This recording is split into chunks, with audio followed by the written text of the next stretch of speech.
Are you watching your garden soil deteriorate year after year, becoming harder, less productive, and increasingly dependent on expensive fertilizers? What if the solution to rebuilding vibrant living soil was hiding in plain sight, a humble legume that ancient civilizations relied upon for centuries to maintain soil fertility without modern chemicals? I'm about to introduce you to mung beans, a powerhouse nitrogen fixer that's been marginalized in Western gardening despite being one of the most effective soil-building crops humanity has ever cultivated. This isn't just about growing another vegetable, it's about transforming depleted ground into rich, biologically active earth using methods that sustained entire empires. The silent crisis. Under our feet. Modern gardening and agriculture face a reckoning that most people don't see because it's happening underground. Soil scientists estimate that we're losing topsoil at rates up to 100 times faster than natural regeneration, with some projections suggesting we have fewer than 60 harvests remaining in many agricultural regions if current practices continue. The culprit isn't just erosion, it's the fundamental breakdown of soil biology and structure caused by continuous cropping without adequate organic matter return, compaction from heavy equipment and foot traffic, and over-reliance on soluble fertilizers that feed plants directly while starving the microbial communities that create healthy soil. In home gardens, this degradation manifests as increasingly poor germination rates, plants that struggle despite regular fertilization, soil that crusts over after rain, and the need for ever-increasing inputs just to maintain mediocre results. You're caught in an exhausting cycle. Buy fertilizer, apply it, watch it wash away or get locked up in unavailable forms, then buy more fertilizer.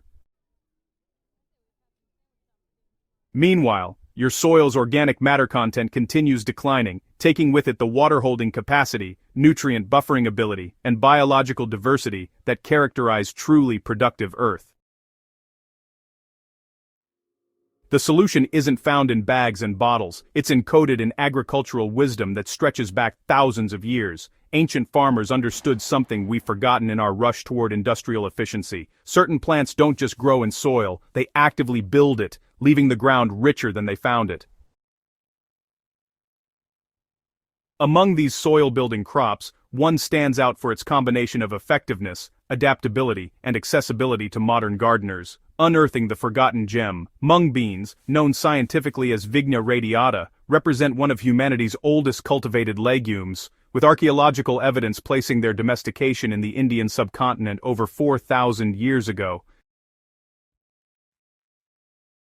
While they remain a dietary staple across Asia, where they're valued for sprouting and cooking, Western gardeners have largely overlooked their extraordinary capacity for soil improvement. This oversight is particularly puzzling given that mung beans possess characteristics that make them arguably superior to more commonly recommended cover crops for home-scale applications. Unlike many legumes that require cool weather or specific day-length conditions, mung beans thrive in heat and can be planted throughout the warm season in most climates. They mature quickly, typically reaching harvest size in 60 to 90 days, which means you can fit them into tight planting windows between main crops. Their drought tolerance, once established, makes them viable even in water-restricted areas and, they're remarkably unfussy about soil type. Mung beans perform adequately in everything from sandy loams to heavier clay soils that would challenge more finicky legumes.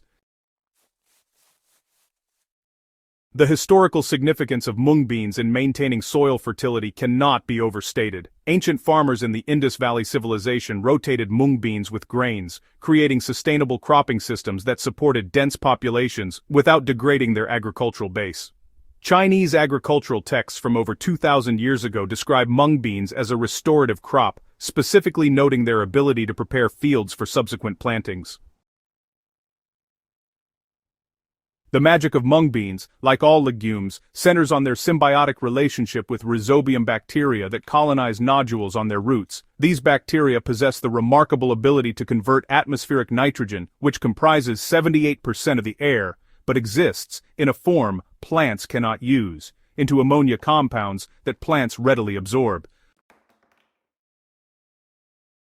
While all legumes perform this nitrogen fixation, mung beans do so with exceptional efficiency. They're actually capable of fixing between 40 and 70 pounds of nitrogen per acre when grown to maturity, which is, equivalent to the nitrogen content of several tons of compost. However, reducing mung beans to mere nitrogen factories kind of misses the broader soil transformation they create. Their root systems, which can extend 3 to 4 feet deep even in relatively short growing periods, physically break up compacted soil layers and create channels that improve drainage and aeration.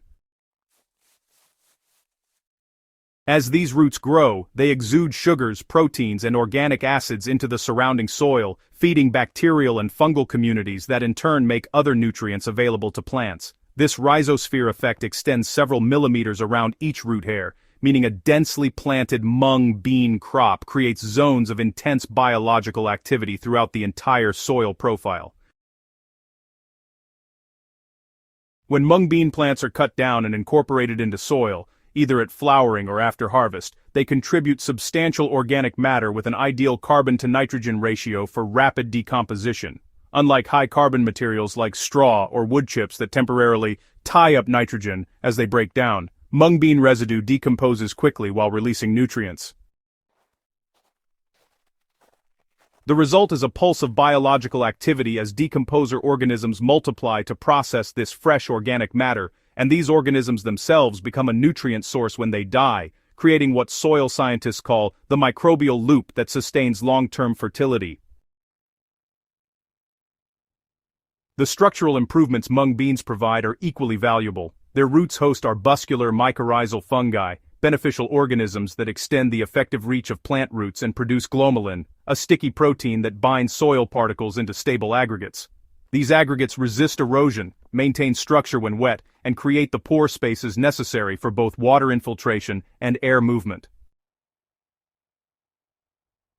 So, implementing mung beans as a soil-building crop, well, it actually requires minimal investment and adapts pretty easily to all sorts of garden scales and situations. For vacant beds between your main crops, you'll want to broadcast mung bean seeds at a rate of about 3 to 4 pounds per 1,000 square feet, aiming for plants spaced roughly 3 to 4 inches apart in every direction.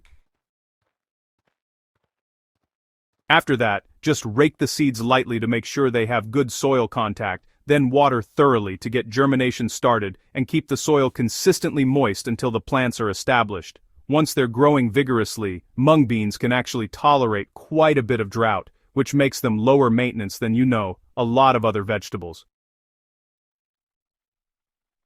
The timing of planting really depends on your climate and your goals. In regions with long, hot summers, you can succession plant mung beans several times, growing them for about 30 to 45 days before cutting and incorporating them as green manure, and then replanting right away. This method honestly maximizes nitrogen fixation and adds organic matter all in a single season. Alternatively, you can plant them in early summer and let them mature fully. That way you get to harvest the edible beans for your kitchen, while still benefiting from the nitrogen fix during their growth, and, the root mass and crop residue that's left behind. For established perennial beds, fruit trees, or, honestly, areas where you just can't easily incorporate crop residue, mung beans still provide value as a living mulch and a source of nitrogen. Just plant them densely around the base of your trees or between perennial vegetables, and let them grow and flower. As the lower leaves start to yellow and drop, they contribute organic matter to the soil surface. Meanwhile, the living plants keep fixing nitrogen, which becomes available to neighboring plants through root exudates and natural root turnover. When frost finally kills the plants, or maybe you decide to cut them, just leave all that residue in place. It becomes a nitrogen-rich mulch that, really feeds the soil food web. One particularly effective strategy combines mung beans with warm-season grasses like sorghum Sudan grass or pearl millet, creating a multi-species cover crop that provides both nitrogen fixation from the legume and massive biomass production from the grass. The grasses also provide physical support for the somewhat sprawling mung bean vines, and the diverse root systems create more varied soil channels and rhizosphere zones. Common concerns about using mung beans as a cover crop typically stem from misunderstandings about legume behavior. Some gardeners worry that beans will reseed and become weedy, but mung beans are not aggressive volunteers in most climates. Simply cutting plants before seed fully matures prevents any unwanted sprouting. Others question whether the effort of growing a crop you won't harvest makes economic sense, but considering that 40 pounds of fixed nitrogen would cost $60 to $80 if purchased as organic fertilizer, plus the incalculable value of improved soil structure and biology, mung beans represent an exceptional return on a modest seed investment. You know, the benefits of integrating mung beans into your garden really do extend far beyond your property lines. Every garden that builds soil instead of depleting it, well, that's a small victory against the broader crisis of agricultural degradation. As climate instability increases, soils that are rich in organic matter and biological activity provide crucial resilience. They absorb and store both water and carbon, all while supporting plant health without the need for external inputs. By choosing to grow soil-building crops like mung beans, you're actually participating in a fundamental shift away from extractive practices toward regenerative approaches that leave the land better than you found it. The versatility of mung beans makes them accessible to, honestly, just about every gardener. Container gardeners can grow them in pots, then incorporate the finished plants into their potting mix or compost them to enrich future batches. Raised bed gardeners can dedicate one bed to rotating mung beans with vegetables, using the legume phase to rebuild fertility between heavy feeders. So, for those of you with larger spaces, you can actually set aside dedicated areas for cover crops growing mung beans specifically as a soil amendment crop before you establish new permanent plantings or get the ground ready for your annual gardens. And, beyond mung beans, exploring other underutilized legumes really opens up even more possibilities for tailored soil improvement. Cowpeas, for example, excel in even hotter and drier conditions than mung beans can tolerate. Fava beans, on the other hand, thrive in cool weather when mung beans just won't grow, fixing nitrogen during fall, winter, and early spring in mild climates. And then there's lab beans, which produce enormous biomass in tropical and subtropical regions.